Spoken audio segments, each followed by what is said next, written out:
In this problem, we have to use the remainder theorem with this function to find f of 4. So we could just plug in 4 and find it, but the question wants us to use the remainder theorem.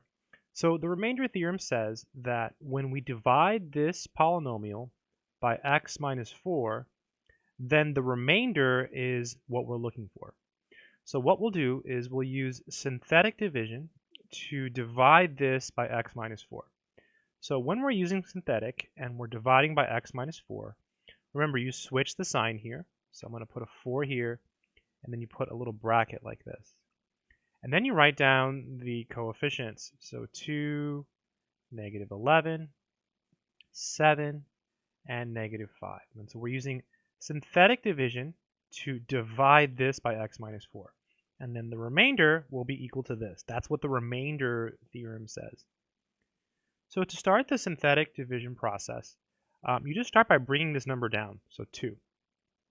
Then you do 2 times 4 is 8, and then you add here and you get negative 3. Then negative 3 times 4 is negative 12, and then you add and you get negative 5. And then negative 5 times 4 is negative 20, and then you add and you get negative 25. And that's the answer. F of 4 is equal to negative 25 because that is the remainder. Let's go over it one more time. The original question says to use the remainder theorem to find f of 4.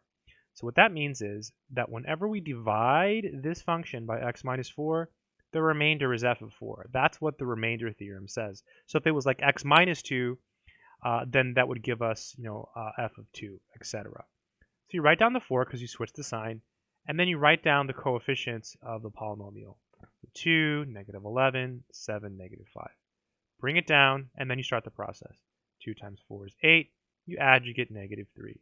Negative 3 times 4 is negative 12. You add, you get negative 5. Negative 5 times 4 is negative 20.